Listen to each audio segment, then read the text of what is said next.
Waalaikumsalam warahmatullahi wabarakatuh. Wabarakatuh. Alhamdulillah, alhamdulillahirabbil alamin wa bihi nasta'inu ala umuri dunya waddin. Assalatu wassalamu ala asrofil anbiya'i wal mursalin sayyidina wa habibina wa syafi'ina wa maulana Muhammadin wa ala alihi wa sahbihi ajma'in. Rabbi israh li sadri wa yassirli amri wa hlul 'uqdatam min lisani yafqahu qawli. Qala Rasulullah sallallahu alaihi wasallam, thalabul ilmi faridatun ala kulli muslimina wal muslimat.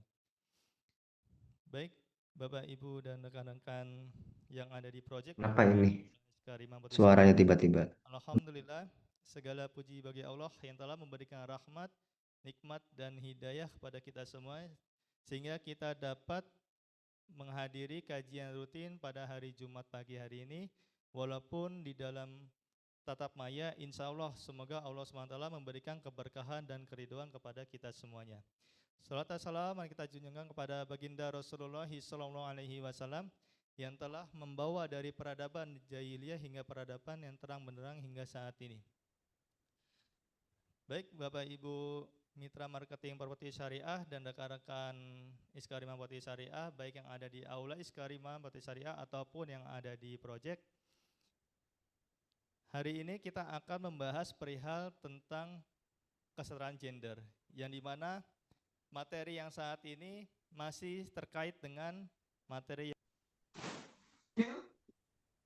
untuk mempelajari tentang perihal kesetaraan gender, yang dimana problematika umat di tengah-tengah masyarakat, baik secara individu, masyarakat, ataupun keluarga, itu cukup banyak sekali problematika, baik hubungan antara pria dan wanita, baik antara individunya ataupun satu sama lainnya. Baik Bapak Ibu semuanya, marketing Iskarima Properti Syariah dan rekan-rekan yang ada di Aula Iskarima Properti Syariah dan seluruh proyek, mari kita simak sama-sama kajian pagi hari ini dan insya Allah akan disampaikan oleh Ustadz Dwi Condro. Apakah sudah hadir Ustadz Dwi Condro di Zoom meeting pada pagi hari ini? Alhamdulillah sudah. Ini kita apa speaker dari sananya ya?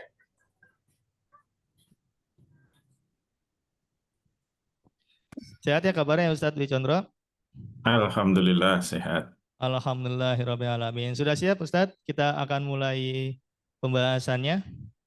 Insya Allah. Baik, sebelum kita mulai Bapak Ibu semuanya dan rekan-rekan pegawai Iskarima Properti Syariah, sebelum kita mulai kajian hari pada pagi hari ini, alangkah baiknya kita membaca basmalah terlebih dahulu. Bismillahirrahmanirrahim. Ya, silakan Ustadz Dwi Condro, waktu dan tempat saya persilakan. Baik, terima kasih. Assalamualaikum warahmatullahi wabarakatuh. Waalaikumsalam warahmatullahi wabarakatuh. Alhamdulillahirabbil alamin. Shalatu wassalamu ala asrofil anbiya'i wal mursalin Sayyidina wa maulana Muhammadin wa ala alihi wa sahbihi ajmain. Amma ba'd. Bapak Ibu dan saudara-saudara sekalian yang dirahmati Allah, alhamdulillah dalam kesempatan yang mulia ini kita bisa dipertemukan kembali oleh Allah Subhanahu wa taala. Hari ini kita akan melanjutkan materi pandangan Islam terhadap paham kesetaraan gender ya. Dan yang ketiga. Jadi sebagai review, resume dari materi sebelumnya, menegaskan Islam tidak ada paham kesetaraan gender. Tapi juga tidak ada paham yang meniadakan kesetaraan gender. Jadi Islam punya pandangan sendiri hubungan relasi laki-laki dan perempuan. Nah, intinya dalam Islam, kita memandang laki dan perempuan sebagai manusia, sebagai sama-sama manusia, maka Islam akan memberikan taklif atau beban hukum yang sama. Baik untuk laki-laki maupun perempuan sama. Laki dan perempuan punya kewajiban untuk beriman kepada Allah, punya kewajiban untuk sholat, kewajiban puasa, zakat, dakwah, dan seterusnya, itu secara sama antara laki-laki dan perempuan, karena Islam memandang sama-sama sebagai manusia, sehingga harus mendapatkan beban yang sama, tanggung jawab yang sama, sehingga nanti ada pertanggungjawaban yang sama di hadapan Allah besok di hari kiamat. Tetapi ketika berbicara tentang karakter masing-masing, ketika berbicara karakter laki-laki, dan kemudian ketika berbicara khusus karakter perempuan, maka ada hukum-hukum yang memang dikhususkan kepada laki-laki karena karakternya sebagai laki-laki, dan ada hukum-hukum yang khusus untuk perempuan karena karakternya sebagai perempuan yang tidak dibebankan pada laki-laki. Jadi ada hukum-hukum khusus yang hanya dikhusus untuk laki-laki sebagai laki-laki yang karakternya sebagai laki-laki, dan hukum itu tidak dibebankan kepada perempuan. Dan sebenarnya ada hukum yang memang khusus perempuan yang tidak untuk laki-laki karena Islam memandangnya sebagai karakter perempuan. Nah, hukum-hukum yang khusus ini jumlahnya ada kurang lebih 7 ya. 3 di antaranya sudah kita bahas. Berarti hari ini kita akan membahas sisanya, yaitu 4 hukum khusus yang terkadang dikhususkan laki-laki tidak untuk perempuan, dan terkadang hukum khusus untuk perempuan yang tidak untuk laki-laki. Nah, 4 sisa yang lain bahas satu persatu ya.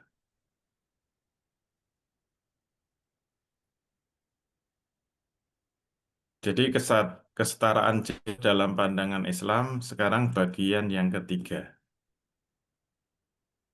Nah, bagian ketiga itu hukum penetapan mahar. Ini hukum khusus. Jadi Islam telah menetapkan mahar atau mas kawin itu sebagai kewajiban seorang pria saja. Kewajiban seorang pria terhadap wanita. Dan tidak berlaku sebaliknya. Tidak ada kewajiban bagi seorang wanita membayar mahar. Walaupun mungkin dalam agama lain, atau dalam tradisi lain, dalam adat lain, itu ada ketentuan, mungkin ada mahar bagi laki-laki, mahar bagi perempuan. Jadi bolak-balik ada maharnya, ada mas kawinnya. Tapi kalau dalam Islam tidak.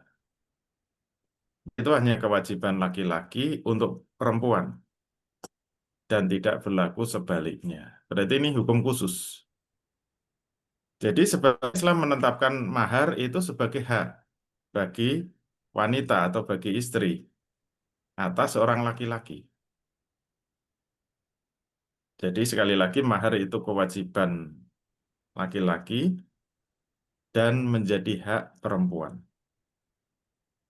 Kalau kita tahu kenikmatan seksual, kenikmatan dalam berumah tangga itu didapatkan kedua-duanya, baik suami maupun istri.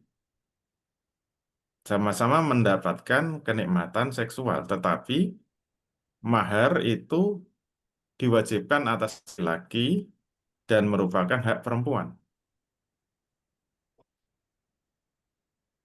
Hal itu sebagaimana yang difirmankan Allah Subhanahu wa taala dalam surat An-Nisa ayat 4. Wa'atun nisa'a soduqotihinna ihlatan. Fa'in tibna lakum an syai'in minhu nafsan fakuluhu hani'am mari'ah. Berikanlah mas kawin atau mahar itu kepada wanita yang kamu nikahi sebagai pemberian yang penuh kerelaan. Kemudian jika mereka menyerahkan kepada kamu sebagian dari mas kawin itu dengan senang hati, dengan kerelaan, maka ambil pemberian itu sebagai makanan atau pemberian yang sedap lagi baik akibatnya. Hani'am mari'ah. Inilah itu maknanya adalah pemberian. Karena as-sodaq, as-sodaq itu mahar. Jadi inilah itu adalah pemberian yang bukan bukan pengganti upah ya, atau pengganti harga terhadap, mohon maaf, kemaluan wanita, sebagaimana yang sering disalahpahami oleh sebagian orang. Jadi menganggap, mohon maaf ya, pembayar mahar itu kadang difahami sebagai seperti sewa menyewa ya. Seperti menyewa pelacur misalnya. Berapa satu malam? 1 juta. Nah, 1 juta itu upah terhadap, mohon maaf ya, pemberian kemaluan kepada laki-laki. Nah, ini langsung ditepis, ditegaskan, ditolak mentah-mentah oleh Islam bahwa mahar itu adalah pemberian. Karena dalam ayat ini juga dijelaskan kalau diberi kemudian sebagian dikasihkan lagi itu boleh. Terima aja nggak apa-apa. Jadi makna dari niklah itu pemberian. Karena asodak adalah mahar, sehingga mahar itu harus dimaknai sebagai pemberian, bukan sebagai upah atau sebagai harga. Kalau harga itu pada jual beli, kalau upah pada sewa menyewa. Jadi nikah itu bukan transaksi jual beli, bukan transaksi sewa menyewa. Ketentuan mahar itu hanya untuk laki-laki sebagai pemberian dengan penuh kerelaan. Dalam hadis dijelaskan, Rasul Shallallahu Alaihi Wasallam telah bersabda kepada seorang pria yang hendak menikahi wanita, yang awalnya memasrahkan dirinya kepada Rasul Shallallahu Alaihi Wasallam. Jadi ada laki-laki, ya mungkin laki-lakinya sangat miskin ya, dia pengen nikah, nggak punya apa-apa ya, langsung pasrah aja sama Rasul, ya Rasul saya itu pengen nikah tapi miskin. Kemudian ditanya sama Rasul, hal indaka min syai'in tusdikoha. Kamu nggak sesuatu yang bisa kamu berikan kepadanya. Faltamasa walam yajid. Lalu dia mencari-cari, tapi nggak dapat apapun, nggak punya barang berharga. Qala altamis walau taman min didin. Berikan, cari. Meskipun hanya khataman min hadidin. Khataman itu cincin. Hadid itu besi ya, cincin dari besi. Cari walaupun hanya cincin dari besi. Nggak usah cincin emas, nggak apa-apa.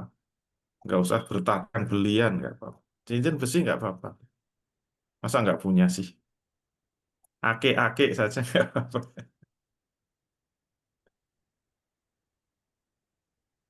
Falam yajid sayan, tapi dia nggak dapat apa-apa, saking miskinnya gitu.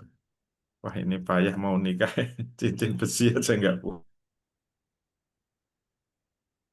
Dia mengatakan, falam yajid sayan, saya nggak punya apa-apa, nggak menemukan apa-apa.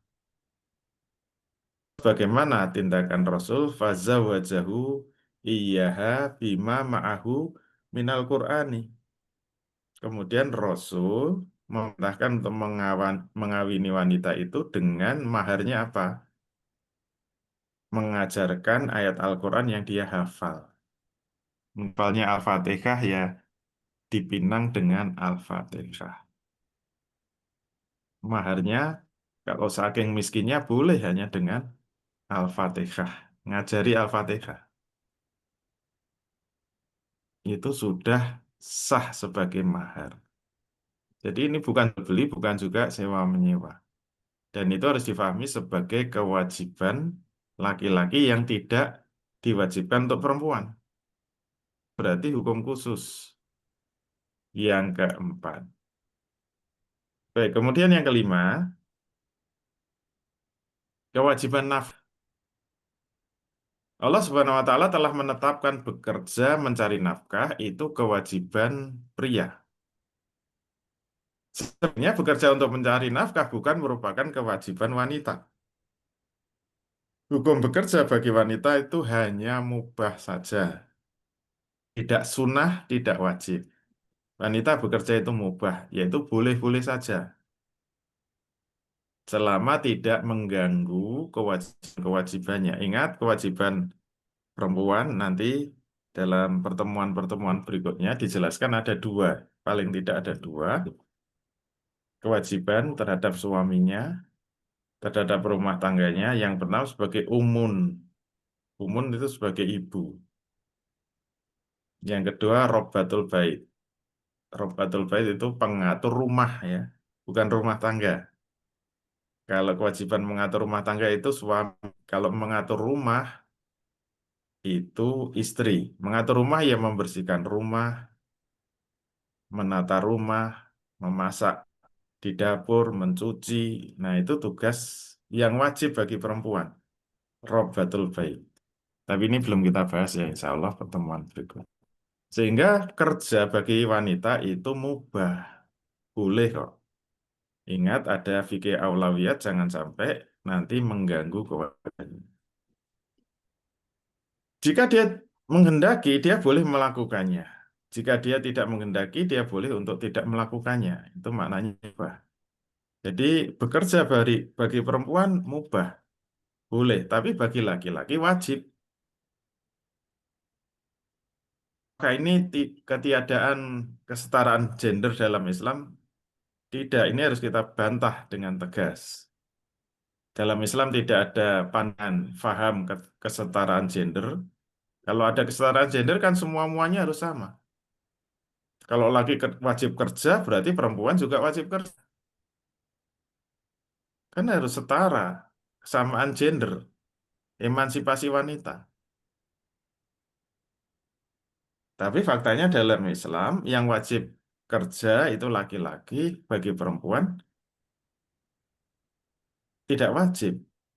Dalam mahar juga begitu. Mahar itu kewajiban laki-laki, perempuan malah tidak wajib. Hanya hak bagi wanita itu mendapatkan mahar. Ini berarti tidak ada emansipasi. Tapi juga jangan dipahami di Islam itu merendahkan wanita. Islam menomorduakan wanita, menindas wanita. Berarti dalam Islam ada emansipasi wanita. Nah, itu kan kesalahan-kesalahan atau sesat-sesat fikir pemahaman orang-orang liberal saat ini. Jadi anggap kalau Islam tidak ada emansipasi berarti Islam menindas perempuan. Berarti tidak ada emansipasi wanita. Nah, itu salah. Jadi kesetaraan gender itu tidak ada, tapi ketiadaan kesetaraan gender juga tidak ada. Islam punya pandangan sendiri.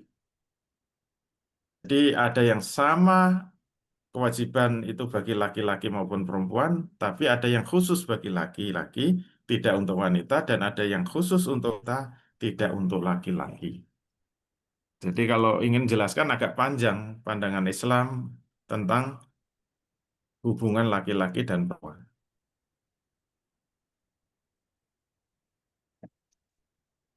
Kewajiban bagi laki-laki itu ditegaskan dalam Al-Quran. Seolah-olah kayak 7. Liyungfik dzu sa'atin min sa'atihi. Hendaklah orang yang mampu, ini pakai zu itu maka adalah muzakkar ya. Muzakkar itu laki-laki. Hendaklah orang yang mampu, yaitu laki-laki, itu memberi nafkah menurut kemampuannya. Kata zu itu untuk muzakkar, yaitu laki-laki.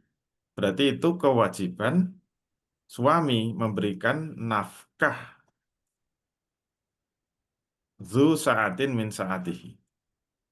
Firman berikutnya Al-Baqarah 233. Wa alal mauludi lahu rizquhunna wa kiswatuhunna bil ma'ruf. Biasanya kalau dalam bahasa Arab, kalau diawali ala itu biasanya wajib ya. Kalau lam, lahu itu biasanya hak. Ini kalimatnya wa alal mauludi, maka kewajiban bagi bapak, ayah, lahu, rizquhunna wa kiswatuhunna bil ma'ruf, untuk memberi makan dan pakaian kepada para ibu secara ma'ruf. Hunna itu kata ganti untuk perempuan. Rizquhunna memberikan makan kepadanya, yaitu kepada perempuan, wa kiswatuhunna, memberikan pakaian kepadanya, yaitu kepada perempuan, bil ma'ruf, dengan cara ma'ruf, termasuk menurut kadar yang ma'ruf. Nah, nanti pertemuan berikutnya, nafkah itu kadarnya seberapa? Yang ma'ruf. Ma'ruf itu sesuai uruf ya. Uruf itu ya kebiasaan di kota masing-masing. Jakarta itu yang ma'ruf itu 5 juta per bulan. Tapi Jogja yang ma'ruf itu 2 juta. Karena biaya hidup di Jakarta sama Jogja itu namanya ma'ruf sesuai dengan wilayahnya masing-masing. Jangan disamakan. Habis nikah di Jogja, 2 juta cukup, pindah di Jakarta 2 juta, ya setengah bulan aja itu. Nah, oleh karena itu, ma'ruf itu ukurannya urf ya. Standar kebiasaan, standar hidup masing-masing wilayah. Nomor 6, sebagai pemimpin rumah tangga. Islam telah menetapkan bahwa urusan kepemimpinan atau qawwamah yang ada di dalam rumah tangga itu diberikan kepada suami, tapi tidak kepada istri. Kewajiban suami terhadap istri. Islam menetapkan para suami memiliki hak kepemimpinan, yaitu hak untuk memerintahkan atau melarang sesuatu. Jadi hati-hati ya, nanti ada bab-bab khusus yang menjelaskan kedudukan suami terhadap istri. Sebagai pemimpin itu tidak seperti pemimpin perusahaan, seperti pemimpin dalam negara. Kepemimpinan suami terhadap istri nanti penjelasannya khusus tersendiri. Tidak boleh hubungan suami istri itu seperti atasan dan bawahan. Makanya nanti relasi hubungan suami istri ada bab khusus. Hubungannya adalah hubungan persahabatan. Nah, ini yang harus dipahami. Hubungan suhbah atau persahabatan. Terus fungsi pemimpin seperti apa? Nah, nanti harus dijelaskan secara khusus. Kalau enggak itu bahaya ya. Kalau suami merasa pemimpin, kemudian mendudukkan dirinya seperti bos dalam perusahaan. Itu nanti istrinya menderita. Seperti bawahan yang bisa disuruh-suruh seenaknya, nggak pernah diajak pertimbangan, nggak pernah musyawarah, langsung aja apa-apa putuskan sendiri, putuskan sendiri. Saya kan pemimpin, saya tanggung jawab. Saya yang bertanggung jawab untuk memutuskan. Itu nggak boleh. Tapi ini nanti dibahas di bab tersendiri. Allah Subhanahu wa taala berfirman, ini ayat yang panjang yang biasa dibaca ketika pernikahan. Ar-rijalu qawwamuna 'alan nisa bima faddalallahu ba'dahum 'ala din wa bima anfaqu min amwalihim.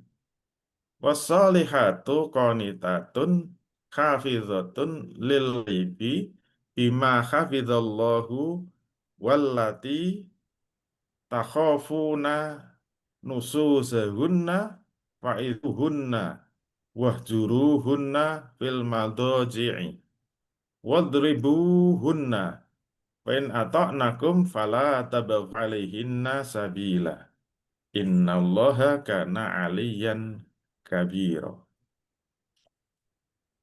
Kaum laki-laki itu adalah pemimpin bagi kaum perempuan. Ar-rijalu qawwamuna 'alan nisa. Qawwamah itu kepemimpinan. Kenapa? Karena Allah telah melebihkan sebagian mereka laki-laki atas sebagian yang lain yaitu perempuan. Dan juga mereka laki-laki itu berkewajiban menafkahkan sebagian dari harta mereka. Atau laki-laki telah menafkahkan sebagian dari hartanya kepada mereka yaitu perempuan. Sebab itu, maka wanita yang soleh adalah wanita yang taat kepada Allah, lagi memelihara diri dari ketika suaminya tidak ada. Oleh karena Allah telah memelihara mereka. Wanita-wanita yang kamu khawatirkan nuzusnya, maka nasihatilah mereka dan pisahkanlah mereka di tempat tidur mereka dan pukullah mereka. Masalah nuzus itu nanti ada pembuat sendiri ya. Kalau ada istri membangkang itu urutan-urutan penyelesaiannya seperti apa? Nah, ini sudah ada detailnya ya. Jadi pisahkan mereka, nasihati dulu. Kalau nggak bisa, pisahkan dari tempat tidurnya, dari ranjangnya. Kalau tetap nggak baru pukul, tapi di bagian yang tidak membahayakan. Kemudian jika mereka mau mentaatimu, maka janganlah kamu mencari jalan untuk menyusahkannya. Sesungguhnya Allah Maha Tinggi lagi Maha Besar.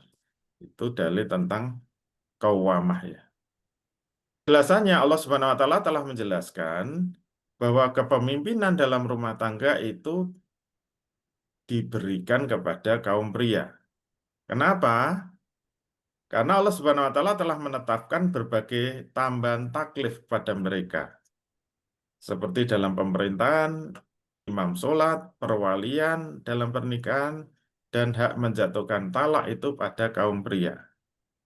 Allah Subhanahu wa taala berfirman, "Ma faddalallahu ba'dhum 'ala ba'din." Yang dimaksud Allah melebihkan itu karena adanya beban tambahan untuk pria yang tidak diberikan kepada perempuan. Itu kelebihan laki-laki terhadap wanita.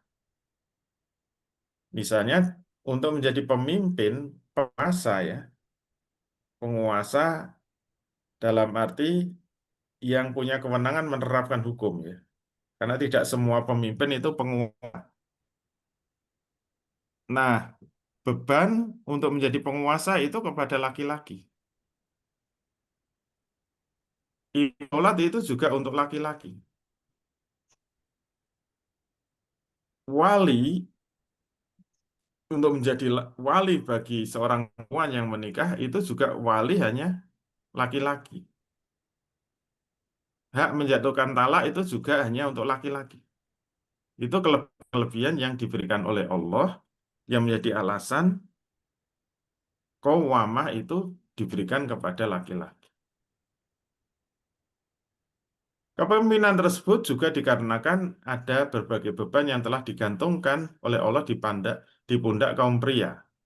Jadi selain ada kelebihan dalam urusan pemerintahan, dalam urusan-urusan perwalian, ada juga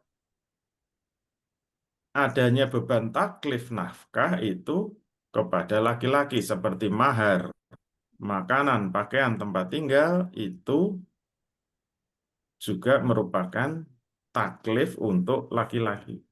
Sebagaimana dalam ayat tadi, wabima anfaqu min amwalihim. Dan karena mereka laki-laki telah menafkahkan sebagian harta mereka. Sebagaimana Allah Subhanahu wa taala juga telah menetapkan adanya hak bagi seorang suami untuk mendidik istrinya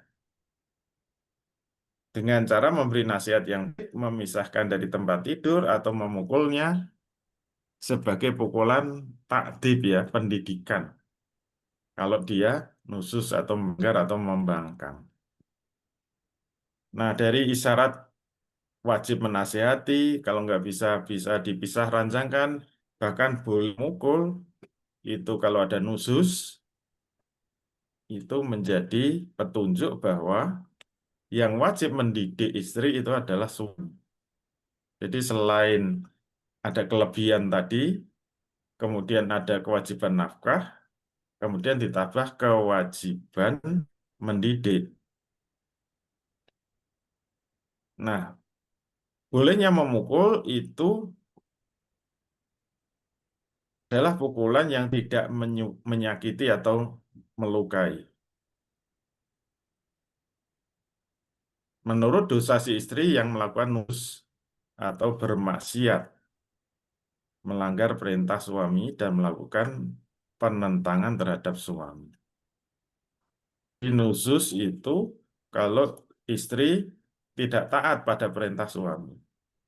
Tapi juga karena dia bermaksiat. Katanya dengan perintah, misalnya istri nggak mau sholat misalnya. Males sholat, ini kewajiban suami untuk mendidik. Yang terakhir, yang nomor 7, hak pengasuhan anak. Nah, Allah telah menetapkan bahwa hak mengasuh anak masih kecil, yang belum mumayyiz dalam masa pengasuhan itu di tangan perempuan, di tangan wanita, dan tidak di tangan laki-laki. Allah telah menetapkan bahwa wanita berhak untuk mengambil sendiri nafkah anak kecil dari harta ayahnya jika ayah menterlantarkan mereka atau berlaku kikir terhadap mereka. Ini istrinya boleh ambil harta suami. Sementara dalam kondisi seperti ini pria dilarang untuk melakukannya. Jadi kalau istri punya duit nggak boleh ngambil. Misalnya nafkahnya kurang, gaji suami kurang, tahu istrinya punya duit itu nggak boleh ngambil tanpa seizinnya. Tapi kalau sebaliknya boleh. Suami punya duit nggak mau nafkahi, itu duitnya digeril ya diambil boleh. Dan jangan disebut Spanyol ya, separuh nyolong. Itu haknya istri untuk dirinya dan untuk anak-anaknya.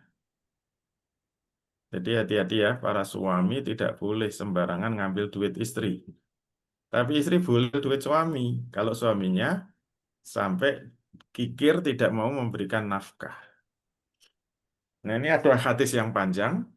Dalam teks ini, Hindun pernah mendatangi Rasul Shallallahu Alaihi Wasallam mengadukan suaminya ya, Abu Sufyan. Suami. Ya Rasulullah, inna Aba Sufyana rojulun sahihun walaysa yu'tini min nafaqati ma ya'ini wa waladi. Faqala khudhi ma yakfiki wa waladiki bil ma'rufi. Ya Rasul, sesungguhnya Abu Sofyan itu suaminya Hindun ya. Dia itu sangat pelit. Rojulun syahihun. Dia tidak pernah memberikan nafkah yang cukup untuk diriku dan anakku. Gimana nih ya Rasul? Apa sabda Rasul? Faqala khudhi.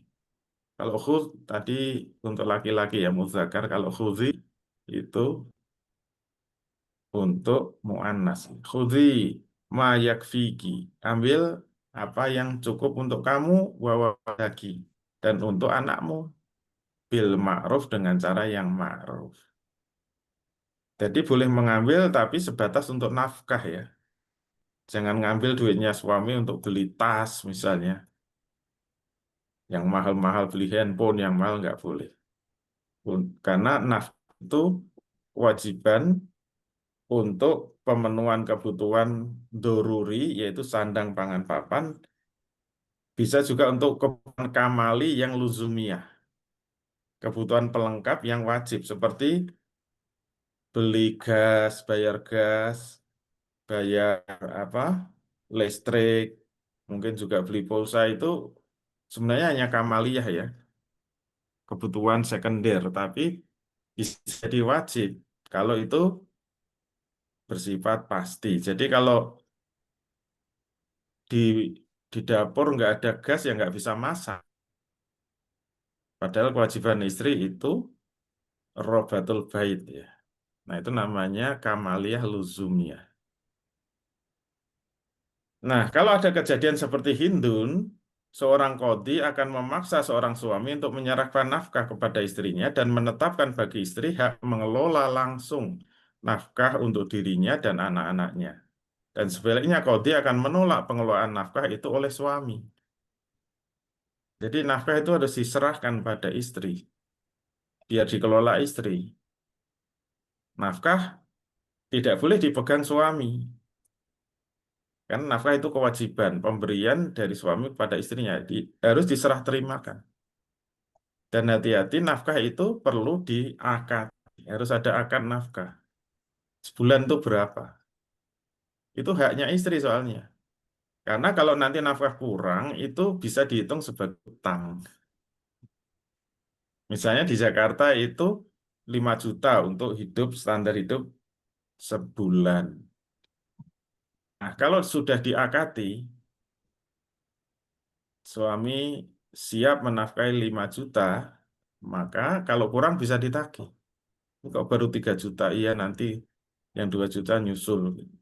Sampai akhir bulan nggak nongol juga, itu jadi utang itu nanti. Utang juta. Berarti bulan depan 5 juta plus 2 juta yang harus dibayar oleh suami kalau sudah besaran nafkah.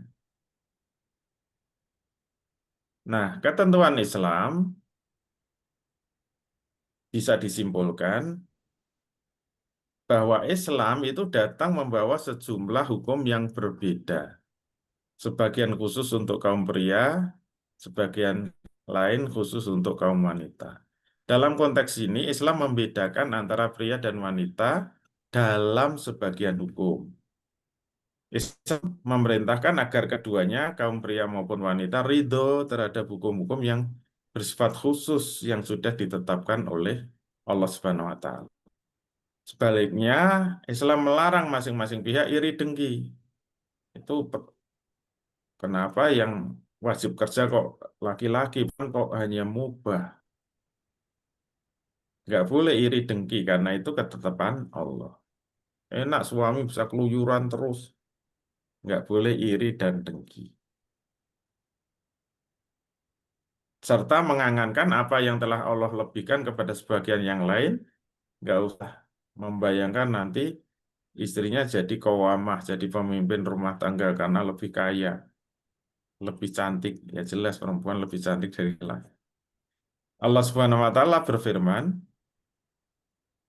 wala tatamannau ma faddalallahu bihi ba'dukum ala ba'din lirrijali nasibum mimmaktasabu walin nisa'i nasibum mimmaktasabna was'alu was'alullaha min fadlihi innallaha kana bikulli syai'in alima. Dan janganlah kamu merasa iri hati terhadap apa yang dikaruniakan Allah kepada sebagian kamu. Itu lebih banyak dari sebagian yang lain. Karena bagi orang laki-laki itu ada bagian yang dikhususkan untuk mereka yang sudah usahakan. Dan bagi perempuan pun ada yang bagian yang sudah diusahakan. Nanti ada hisab, ada reward dan punishment-nya sendiri-sendiri. Dan mohonlah kepada Allah sebagian karunia-Nya, sungguhnya Allah Maha mengetahui lagi tentang segala sesuatu. Kesimpulannya, pengkhususan dalam ketentuan hukum tersebut maknanya bukan berarti tidak ada kesetaraan. Maknanya tiada lain adalah merupakan solusi bagi perbuatan-perbuatan wanita dengan predikannya sebagai wanita dan ada solusi bagi perbuatan-perbuatan pria dengan predikannya sebagai seorang pria. Semuanya telah diselesaikan menurut seruan Allah Subhanahu wa Ta'ala yang berkaitan dengan perbuatan hamba. Jika dikaji seluruh realitasnya, maka nampak jelas bahwa hukum-hukum tersebut merupakan solusi atas persoalan jenis manusia tertentu dengan predikat sesuai jenisnya itu, laki-laki atau perempuan. Nah, sebagai catatan tambahan, kekurangan dalam hal akal dan agama memang ada hadis ya. Ada hadis yang mengatakan wanita memiliki kekurangan dalam akal dan agama. Jangan difahami itu sebagai wanita lebih rendah dari laki-laki. Bukan pemahaman umumnya ya. Laki-laki itu akalnya lebih dominan dari perasaan. Sedangkan perempuan perasaannya lebih dominan dibanding akalnya, itu salah. Dan biasanya menyandarkan pada hadis-hadis itu. Padahal yang dimaksud dari Rasul bukan begitu. Wanita punya kekurangan dalam akal dan agama. Yang dimaksudkan adalah penilaian atas akibat yang dihasilkan terkait dengan akal dan agama. Kekurangan akal yang dimaksudkan ditetapkan kesaksian laki-laki itu 1 orang, kalau diganti wanita 2 orang. Kekurangan agama yang dimaksudkan adalah kurangnya jumlah hari-hari dalam sholat dan puasa. Karena adanya larangan sholat bagi wanita yang haid dan nifas. Jadi yang dimaksud kekurangan dalam agama itu. Kalau dalam akal memang kesaksian wanita 2 kali dari laki-laki. Jadi bukan karena perasaan lebih dominan dari akal. Akal laki-laki dan perempuan itu sama. Perasaan laki-laki dan perempuan sama. Potensinya sama. Bukan laki-laki lebih cerdas dari wanita. Bukan berarti perempuan lebih berperasaan dari laki-laki. Banyak yang laki-laki malah mudah baperan, sementara perempuan malah tegas, malah logis keputusan-keputusan, malah lebih cerdas, nggak baperan. Jadi nggak benar kalau dikatakan wanita lebih dominan perasaannya, akalnya kurang. Laki-laki lebih dominan, akalnya, perasaannya kurang, itu salah. Yang benar, potensi akal laki-laki dan perempuan sama, dan potensi perasaan laki-laki dan perempuan sama. Alhamdulillah selesai. Assalamualaikum warahmatullahi wabarakatuh. Yes. Waalaikumsalam warahmatullahi wabarakatuh. Syukron atas penjelasannya Ustadz Dwi Chandra. Baik, langsung saja kita masuk ke sesi pertanyaan ya. Untuk mempersingkat waktu, silakan Bapak Ibu mitra marketing untuk menyiapkan pertanyaannya melalui via chat Zoom ataupun mau on mic dipersilakan, dan saya akan menjawab pertanyaan terlebih dahulu yang ada di chat Zoom. Ada pertanyaan dari Syafi'i. Izin bertanya Ustadz, saya punya teman yang menikah, keduanya penghafal Al-Quran, istrinya bercadar. Keduanya lulusan pesantren, namun pernikahannya diwarnai ketidakharmonisan dan kekerasan hingga anaknya menjadi korban. Pertanyaannya, yang pertama, bukankah memilih pasangan cukup untuk soleh dan soleha menjadi modal untuk memilih menjadi pasangan hidup? Dan yang kedua, jika seorang penghafal Quran lulusan pondok tidak cukup menilai soleh dan solehanya, apa yang menjadi tolak ukur memilih pasangan yang baik, soleh, dan soleha? Syukron. Iya, itu pemahaman yang salah ya. Tuntunan Nabi seperti itu. Jadi Nabi tidak pernah menyuruh memilih pasangan, itu dasarnya hanya agamanya saja, nggak benar. Karena hadisnya kan tungkahul mar'atu bi arba'in. Jadi menikahi wanita itu karena 4 hal, bukan hanya satu. Ini kan petunjuk dari Rasul. Kalau kamu mau menikahi wanita, dasarnya apa? Dasarnya 4. Satu, karena wajahnya, kecantikannya. Dua, karena keturunannya. Dilihat orang tuanya, ini bagus apa enggak. Wah, anaknya ulama, anaknya kiai, anaknya pejabat, ya silahkan. Yang ketiga, karena kekayaannya. Jadi boleh menikahi wanita karena ini wanitanya kaya, boleh. Jangan sampai miskin ketemu miskin, kasihan itu. Laki-lakinya miskin, suruh nyari yang sesama miskin. Nah, nanti ada pembahasan istilah sekufu itu nggak bener itu. Nggak ada tuntunan Islam, menikah itu harus sekufu. Nanti ada pembahasan sendiri. Yang benar itu apa? Kalau laki-laki miskin, ya cari yang kaya. Untuk perbaikan nasib gitu loh. Jangan yang kaya maunya yang kaya, miskin sama miskin. Kapan itu ada perubahan nasib? Maka memilih wanita boleh karena kekayaan. Yang keempat, karena agamanya. Berarti kan petunjuk Rasul memilih istri itu karena 4 hal. Karena kecantikannya, lijamalihi ya, kecantikannya, karena nasabnya, karena kekayaannya, dan karena agamanya. Nah, masalahnya nggak ada wanita yang 4-4-nya ada itu. Sampai kiamat ya nggak ada. Kalau 4-4-nya ada semua, saya pengen tahu itu. Sudahlah cantik, turunannya orang yang mulia, status sosialnya tinggi, kemudian kaya raya, agamanya bagus, hafizah Quran, nggak ada 4-4-nya itu. Kalau nggak ada 4-4-nya, Nabi menyarankan yang tidak boleh hilang satu.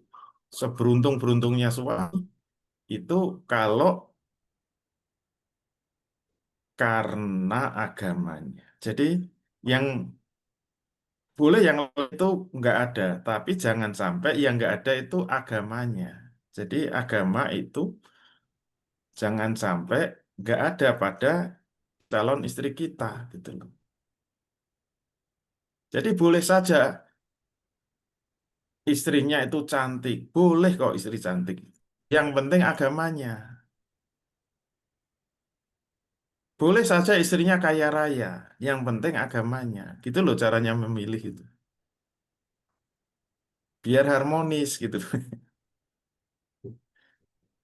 Jangan milih yang penting agamanya. Jelek nggak apa-apa, miskin nggak apa-apa. Ya bangkrut beneran itu. Istrinya solihah tapi jelek.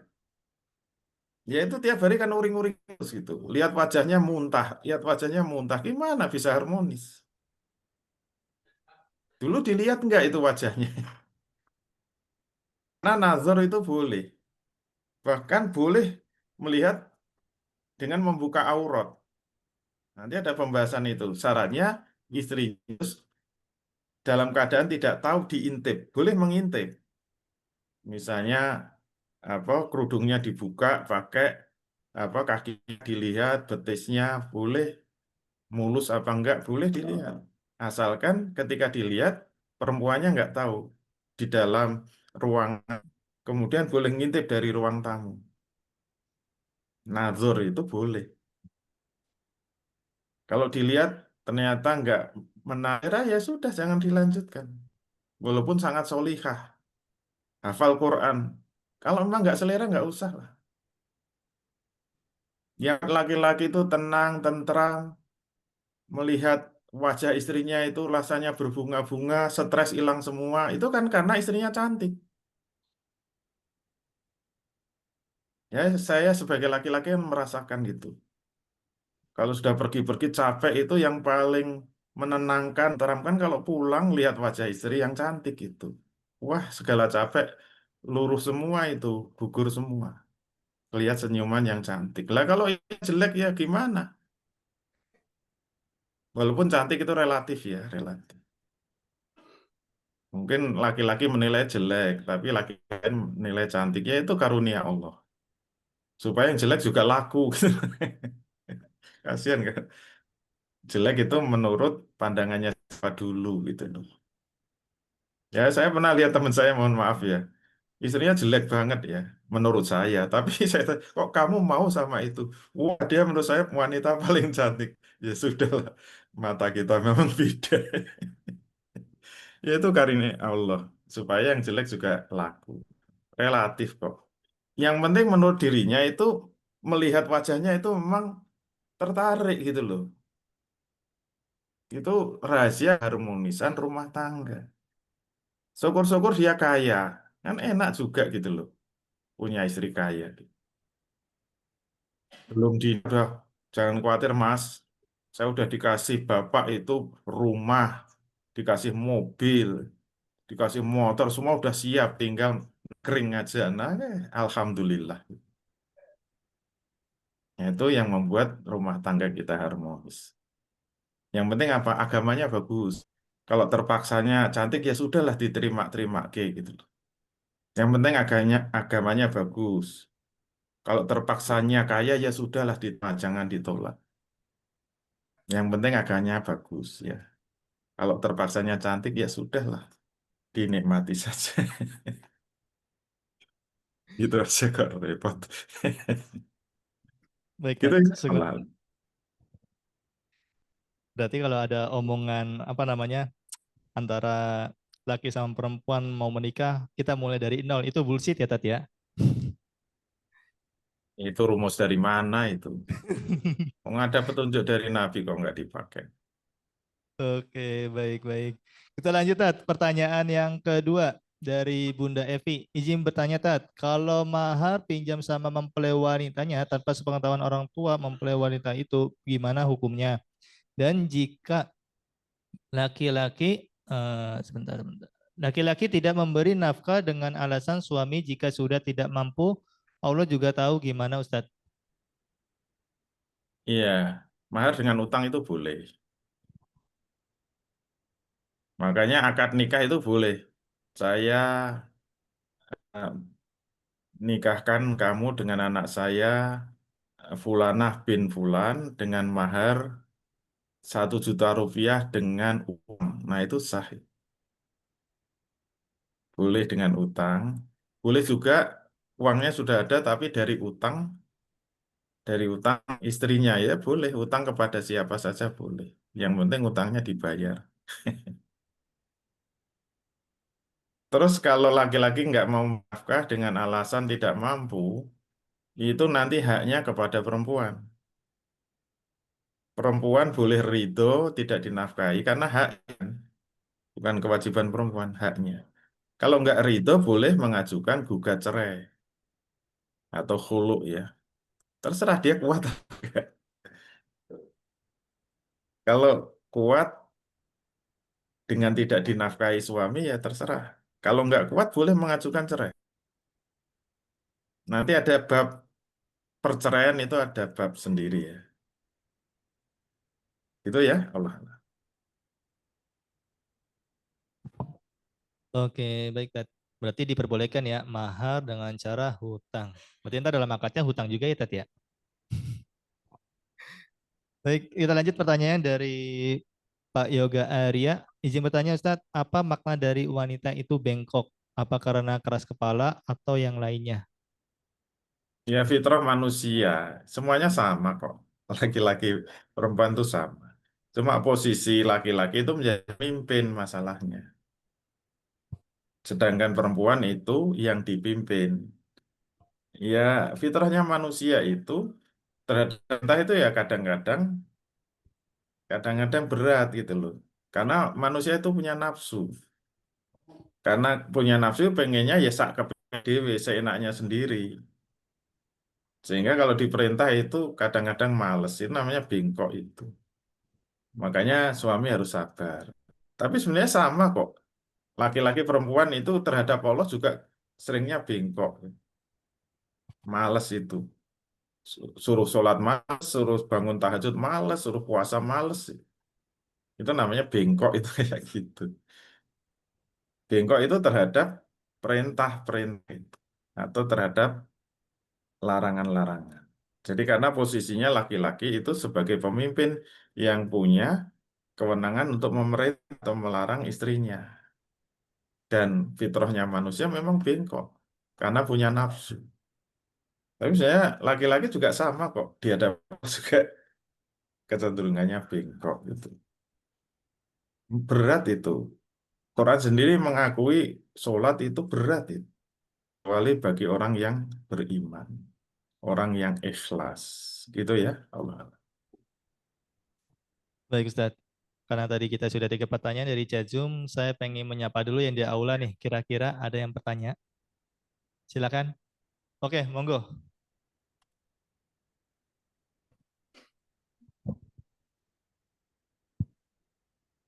Baik, Assalamualaikum. Ustadz, di kajian sebelumnya sempat disampaikan bahwa lelaki muslim itu boleh menikahi wanita dari agama lain yaitu ahli kitab gitu ya.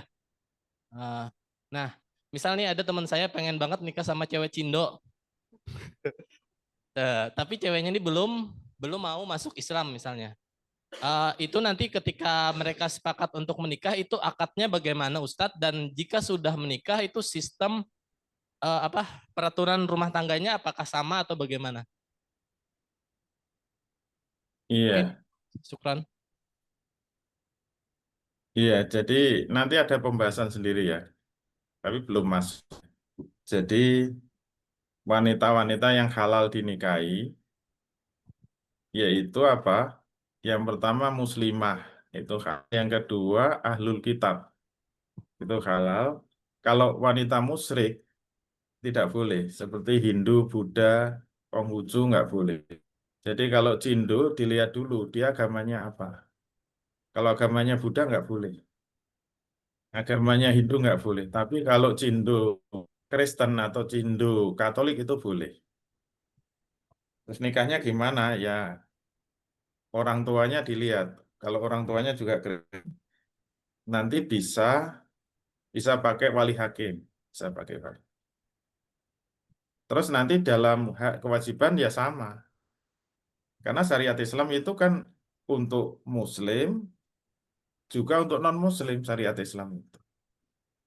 Kalau di dalam negara Muslim namanya warga negara Muslim, kalau yang kafir namanya Ahlul Zimmah. Jadi Ahlul Zimmah itu orang Kristen, Katolik, Hindu yang taat mau tunduk kepada syariat Islam. Dalam berumah tangga itu pemimpinnya kan laki-laki. Maka laki-laki bertanggung jawab memimpin rumah tangga dengan syariat Islam. Makanya dibalik nggak boleh kalau dibalik. Kalau suaminya Kristen, perempuannya muslimah itu tidak sah, haram hukumnya. Karena apa? Karena kepemimpinan rumah tangga itu di tangan suami. Kalau suaminya Kristen kan pasti memimpin tidak dengan Islam.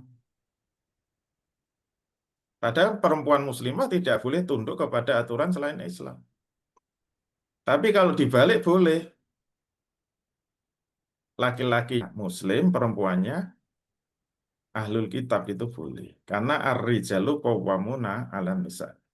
Qawwamah itu di tangan laki-laki, tidak di tangan perempuan. Gitu ya. Allah. Nanti ada pembahasannya ya lebih detailnya di waktu yang akan datang. Kalau tadi sebelah kanan yang di aula, saya pengen nyolek yang sebelah kiri. Kira-kira ada pertanyaan nggak nih? Dari Akhwat, silakan. Atau dari Ikhwan? Monggo bertanya.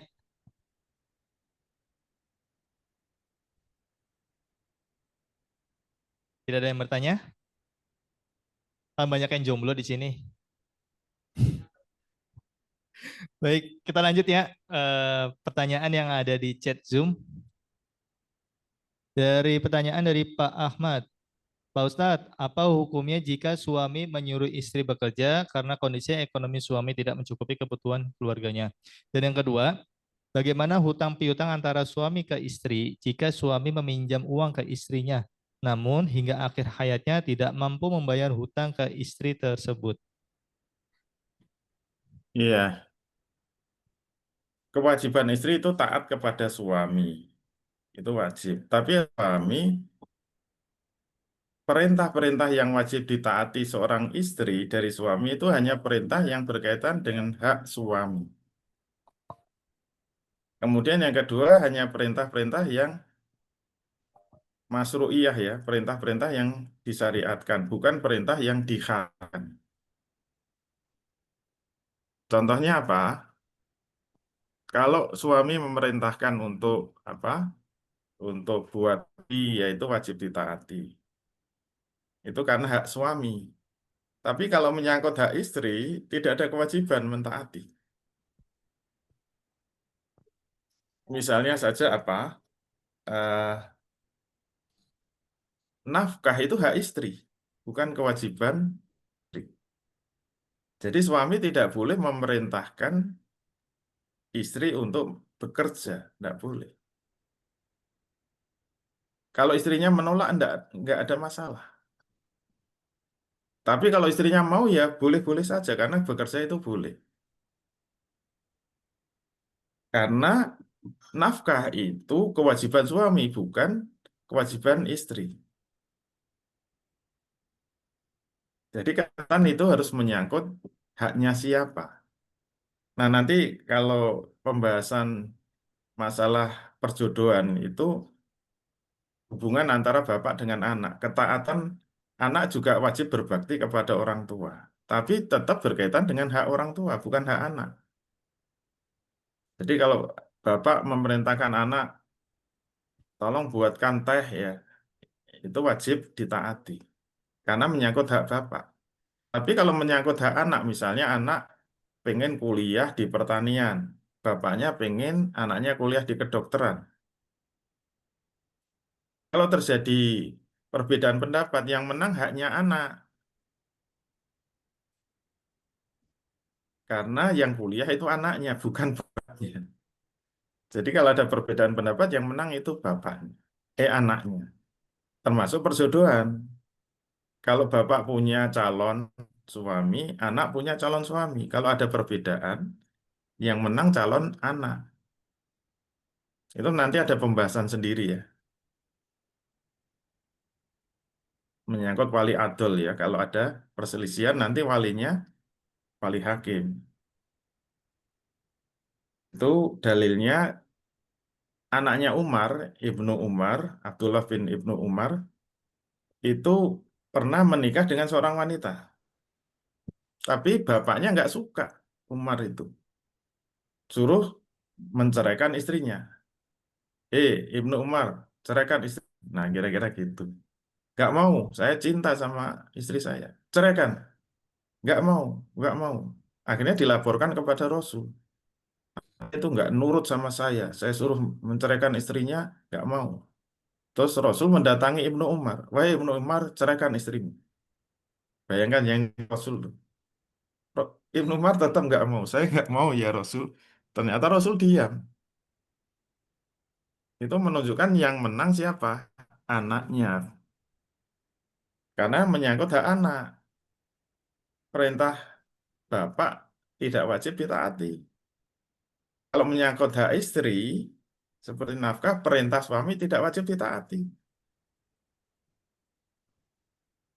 Termasuk perintah-perintah masih, misalnya disuruh membelikan minuman keras, nggak wajib ditaati. La ta'ata li makhlukin fi maksiatillah. Tidak ada ketaatan kepada sesama makhluk kalau itu untuk bermaksiat kepada Allah. Termasuk hak istri misalnya, atau kewajiban istri. Misalnya istri itu wajib berdakwah. Kalau suami melarang berdakwah itu nggak boleh ditaati.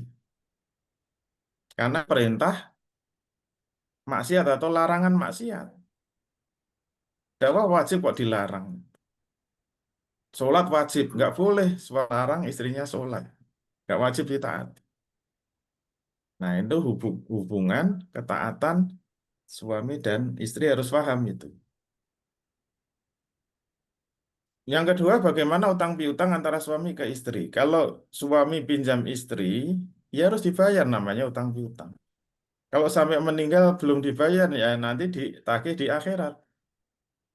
Jangan dikira suami istri itu nanti nggak bisa saling menggugat. Di akhirat itu nanti semua egois. Yauma yafirul mar'u min akhihi wa ummihi wa abihi wa sahibatihi wa bani. Likulli imri'in minhum idzin sya'nu yughni.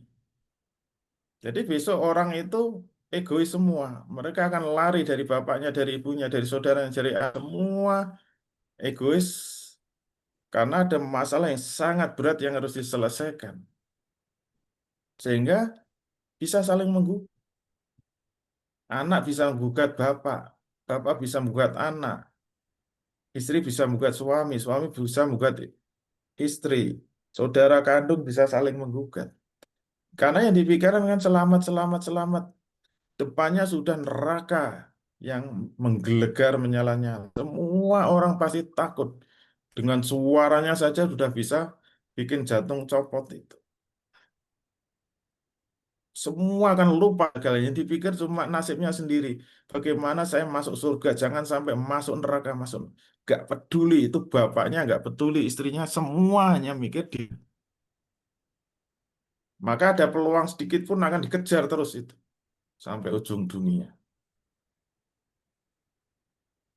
Termasuk kalau suami punya utang kepada istri. Kecuali kalau istrinya sudah mengikhlaskan, sudah memutihkan, ya selesai. Di dunia, insya Allah tidak bisa digugat di akhirat. Dan selesai itu harus dengan zohir ya. Muamalah itu harus dengan zohir. Nahnu nahkumu bizohiri. Kita disuruh menghukumi urusan muamalah itu dengan zohirnya.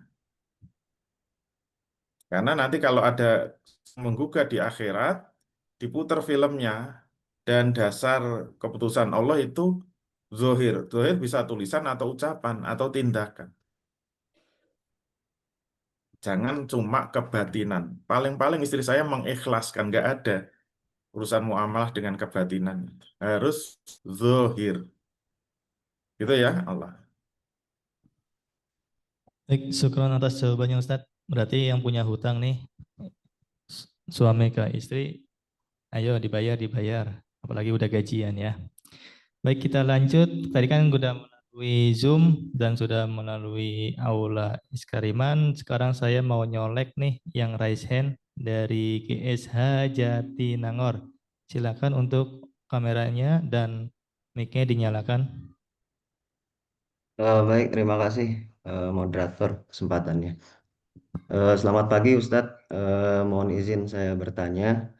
Eh, Setelah 3 pertemuan ini, saya cukup banyak mengambil banyak pelajaran ya terkait dengan masalah kesetaraan gender, dan kesetaraan gender ini kan memang dimulai dari woman movement ya, feminis di Barat gitu, yang nanti ujungnya bergerak masuk ke ranah gerakan di Islam juga gitu. Nah, tapi saya mohon masukannya Ustadz terkait ya, maksudnya teman-teman saya juga ya, yang banyak mereka mengakui bahwa dirinya sebagai seorang muslim, muslimah, tetapi juga mengakomodir gerakan dari feminis juga. Karena mereka menganggap bahwa apa yang dikatakan oleh feminis juga sejalan dengan yang di Islam. Misalnya tadi contoh seperti bahwa ya suami itu harus memuliakan juga wanita. Dan itu yang juga yang diharapkan sama teman-teman feminis gitu. Kemudian juga terkait dengan masalah pendidikan yang mungkin saat itu di zaman Barat saat itu ya, di masa-masa Renaissance itu kan tidak ada ruang bagi teman-teman perempuan untuk bergerak baik di bidang pendidikan maupun di politik. Nah, ini kemudian Islam akomodir itu, dan mereka mengatakan bahwa ya Islam ini juga mengakomodir gerakan feminis gitu, Ustaz. Nah, ini bagaimana mungkin counter yang tepat ya bagi teman-teman kami bahwa mereka tuh eh, kayak cukup dengan Islam tuh cukup gitu, tidak perlu dengan feminis gitu. Mungkin begitu Ustaz. Mohon masukan dan penjelasannya. Terima kasih. Iya, yang pertama itu sebenarnya dalam istilah filsafat namanya fallacy of compositum. Kesalahan di dalam menarik kesimpulan. Jadi kalau ada dua, dua sistem ya yang berbeda, jangan hanya karena ada kesamaan, satu dua kesamaan, kemudian menganggap dua-duanya sama. Itu analogi yang tepat, misalnya dua pohon. Dua pohon kan dua sistem yang berbeda. Satu pohon itu satu sistem. Dari akar, batang, daun, buah, itu beda. Sistem. Berbeda dengan pohon yang lain. Misalnya ada dua pohon. Yang satu pohon mangga. Yang satu pohon tomat misalnya. Kalau dilihat daunnya itu sama-sama hijau. Mangga itu hijau, tanaman tomat itu hijau. Kemudian kebetulan pohon mangganya itu buahnya merah, juga merah. Jangan hanya karena adanya kesamaan dalam daun yang sama-sama hijau, ada kesamaan buah yang sama-sama merah, kita terus menarik kesimpulan, berarti mangga dengan tomat itu sama. Ini namanya fallacy of compositum. Cara menyimpulkan penarikan kesimpulan yang salah itu. Itu sesat dalam penyimpulan. Jadi pemahaman tentang emansipasi wanita itu adalah satu sistem yang berasal dari Barat. Itu satu sistem yang berasal dari Allah. Jangan hanya karena ada kesamaan, sama-sama memuliakan wanita misalnya. Itu kemudian paham emansipasi wanita itu sama dengan apa yang ada di dalam Islam. Berarti kita harus menerima paham emansipasi wanita dari Barat. Itu nomor satu ya. Dalam cara menyimpulkannya hati-hati, itu cara penyimpulan yang salah. Kemudian yang kedua yang harus hati-hati, kalau kita mau beramal, jangan mendasarkan pada faham-faham di luar Islam. Sebab apapun, sebaik apapun, kalau dari luar Islam itu tertolak masalahnya. Nggak ada pahalanya. Sia. Berdasarkan hadis, man amila amalan laisa alaihi amruna fahuwa raddun. Barang siapa yang beramal dengan satu amalan yang tidak berasal dari Rasul, yang dibawa oleh Nabi, itu tertolak. Kan sayang. Dalam Quran, ulaikal ladzina kafaru bi ayati rabbihim wa liqaihi fahabitat a'malhum fala nu'lahum yaumal qiyamati wazna. Itu kan sebelumnya ayatnya ada pertanyaan dari Allah. Hal nunabiukum bil akhsarina a'mal. Apakah kamu ingin saya tunjukkan orang yang telah sia-sia semua amal perbuatannya? Alladzina dhalla sa'yuhum fil dunya wa hum yahsabuna annahum yuhsinuna sun'an. Yaitu orang-orang yang telah sia-sia semua amal perbuatannya di dunia, tapi dia telah mengira bahwa dia telah melakukan perbuatan yang sebaik-baiknya.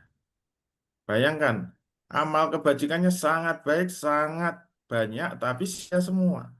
Siapa mereka itu? Ulaikal ladzina kafaru bi ayati rabbihim wa liqaihi. Itulah orang-orang yang telah ingkar kepada ayat-ayat Tuhannya. Jadi dia berbuat baik, tapi tidak mendasarkan pada ayat-ayat Tuhannya. Wa liqaihi dan tidak percaya pada hari Tuhan dengan Tuhannya. Akibatnya apa? Fahabitat a'maluhum. Diputuslah semua amal-amal kebajikannya diputus. Qimulahum yaumal qiyamati wazna. Dan besok di hari kiamat amal kebajikannya tidak ditimbang dalam timbangannya Allah. Muspro itu sia-sia. Penutupnya zalika jazaa'uhum jahannamu bima kafaru wa takhudhu ayati wa rusuli huzwa. Demikianlah balasan mereka itu langsung dimasukkan neraka jahanam tanpa tes itu. Karena amalnya tidak ditimbang, langsung masuk neraka jahanam karena keingkaran mereka pada ayat-ayat Tuhannya dan karena selalu menjadikan Rasul hanya sebagai bahan olok-olok saja. Ngapain sih sedikit-dikit harus berdasarkan hadis, sedikit harus berdasarkan Nabi, sedikit-dikit mengolok-olok itu. Itu langsung masuk neraka. Jadi kalau kita beramal itu jangan tergila sama paham barat, nggak ada gunanya. Sebagus apapun itu nggak ada nilainya, nggak ditimbang kan sayang zong. Maka sebaliknya seberat apapun, walaupun kita nggak suka dengan syariat Islam, tapi kalau kita tetap beramal dasarnya itu adalah syariat Islam itu berpahala, walaupun berat. Sholat itu berat kok, tetap laksanakan, walaupun rasanya berat, supaya dapat pahala.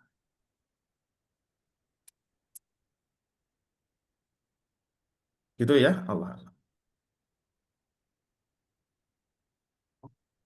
Tes. Baik, terima kasih banyak atas jawabannya Ustaz Dwi Condro. Dan masih ada waktu 9 menit lagi. Kita satu pertanyaan aja ya. Dari 3 pertanyaan saya akan pilih salah satunya. Dari Pak Adi Harlan, Ustadz izin bertanya, apa hukumnya jika istri itu gugat suami yang tidak maksiat dan tidak keluar dari agama Islam, tidak KDRT, zolim, dan lain sebagainya. Hanya karena nafkah tersendat karena faktor ekonomi walaupun tetap ikhtiar. Hukumnya apa? Boleh saja. Boleh. Nanti pembahasan perceraian ada. Kalau suaminya baik-baik saja, tidak pernah maksiat, tidak pernah menyimpang agama, tetap taat agama, tapi nafkahnya tersendat, itu hanya pada istrinya. Lah istrinya masih suka apa enggak sama suami?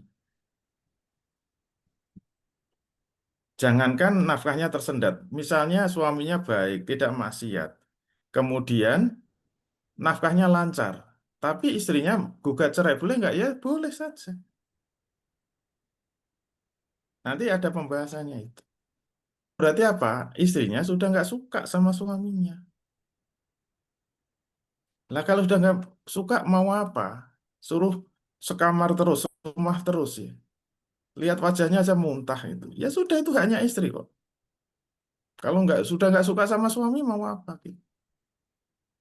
Islam itu menginginkan berumah tangga itu tujuannya agar bahagia, hidup mesra, harmonis gitu loh. Jadi boleh menceraikan atau menggugat cerai itu dasarnya karena sudah gak suka, sudah muak gitu loh. Itu boleh kok. Baik dari suami mentalak istri maupun istri menggugat cerai itu boleh dengan alasan seperti itu. Nah, mau gimana lagi kalau nggak suka? Ya mungkin dulu karena perjodohannya itu dipaksa atau tidak pakai nazar. Boleh kok. Karena lihat suaminya udah nggak seneng gitu gimana coba. Wajah suaminya pengen muntah. Kalau mau cerai, Islam membolehkan supaya apa? Tidak ada penderitaan di dalam rumah tangga. Nanti kita tahu tujuan berumah tangga itu untuk apa? Supaya kita itu bahagia kok. Bahagia. Jangan ada keterpaksaan di antara kita. Jangan ada dusta di antara kita. Allah pengen kita itu semuanya senang, tenang, tentram. Tapi kalau dia itu dalam keadaan misalnya nafkah nggak lancar, istri ridho, tetap mempertahankan rumah tangga, pahalanya lebih besar. Nah itu yang harus dipahami. Kesabaran istri terhadap kelakuan suami dan sebaliknya kesabaran suami terhadap kelakuan istrinya yang mungkin agak bengkok-bengkok, kok tetap sabar, pahalanya besar karena sabar itu pahalanya besar. Nah, itu yang jangan dilupakan. Kalau mau tetap bertahan, tetap sabar, walaupun nafkah nggak lancar, pahalanya besar kok. Tapi kalau udah nggak kuat, sudah nggak bisa dipertahankan, ya gimana lagi? Kalau dia cerai, silahkan gugat cerai, nggak apa-apa.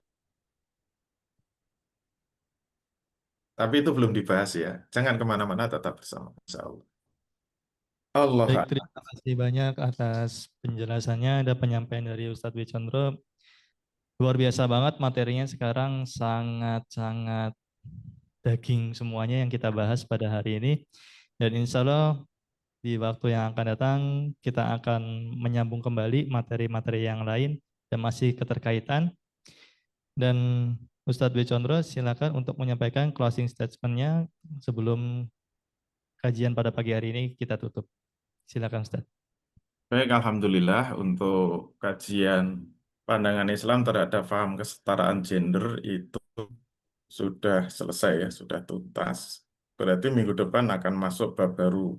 Insya Allah yang kita bahas adalah ruang lingkup aktivitas kaum wanita. Seperti apa? Jangan kemana-mana, tetap bersama kami. Assalamualaikum warahmatullahi wabarakatuh. Waalaikumsalam warahmatullahi wabarakatuh. Terima kasih banyak atas kehadirannya Ustadz Wicandro dan terima kasih juga kepada Bapak Ibu Mitra Marketing yang sudah hadir kajian pada pagi hari ini dan terima kasih juga kepada rekan-rekan Iskari Parti Syariah baik yang ada di aula ataupun yang ada di seluruh proyek yang ada di Indonesia. Dan insya Allah kita akan ketemu kembali kajian Jumat pada pagi harinya juga. Tapi insya Allah di waktu yang akan datang atau di pekan depan. Yang kemana-mana tetap di kajian rutin di pekan depan. Sebelum kita tutup kajian pada pagi hari ini, alangkah baiknya kita membaca hamdalah dan kafaratul majlis. Alhamdulillahirabbil alamin. Subhanakallahumma bihamdika asyhadu an la ilaha illa anta astaghfiruka wa atubu ilaik. Wabillahi taufik wal hidayah. Wassalamualaikum warahmatullahi wabarakatuh. Waalaikumsalam. Waalaikumsalam warahmatullahi wabarakatuh. Al-hijratu rihlatu hadira amalan Islam al-hijratu rihlatu